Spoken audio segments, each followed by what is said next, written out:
मराठा विद्या प्रसारक संस्था नाशिक संचलित जनता English school व ज्युनियर कॉलेज सायकडा येथे शनिवार दिनांक 1 ऑगस्ट रोजी उत्साहात पार पडलेल्या पालक शिक्षक सभा मेळाव्यात पालक संघाच्या सहसचिवपदी श्री विकास रामा ओंकार कुटे यांची सर्वानुमते निवड करण्यात आली आहे। त्यांच्या निवडीचे पालक शिक्षक व उपस्थित मान्यवरांनी स्वागत करत अभिनंदन केले।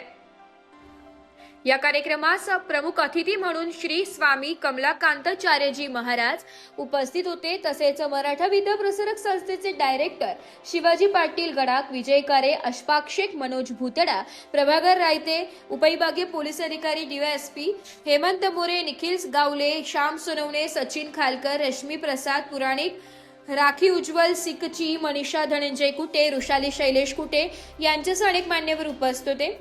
कार्यक्रमाच्या अध्यक्षस्थानी मुख्याध्यापक पवार यूके होते। यावेळी पर्यवेक्षक Pagar sir, Karpe sir, Aware sir, Terle sir, Shinde madam तसेच शिक्षक वृंद, पालक आणि विद्यार्थी मोठ्या संख्येने उपस्थित होते। पालक शिक्षक सभेत विद्यार्थ्यांच्या शैक्षणिक गुणवत्तेबरोबरच सर्वांगीण विकास, शिस्त, संस्कार, पालकांचा शाळेच्या उपक्रमांमधील सहभाग तसेच शाळेच्या भावी वाटचाली संदर्भात सविस्तर चर्चा करण्यात आली आहे। पालक आणि शिक्षक यांच्यातील समन्वय अधिक दृढ करण्यासाठी अशा सभांचे महत्त्व मान्यवरांनी अधोरेखित केलंय। कार्यक्रमाचे नियोजन व आयोजन शाळेच्या शिक्षक वृंदाने सुयोग्यरित्या केलंय। शेवटी उपस्थित पालकांनी शाळेच्या शैक्षणिक व सामाजिक उपक्रमांचे कौतुक करत नव्याने निवड झालेल्या पालक संघाच्या पदाधिकाऱ्यांना पुढील कार्यकाळासाठी शुभेच्छा दिल्या। ब्युरो रिपोर्ट, नाशिक लोकशाही न्यूज, नाशिक।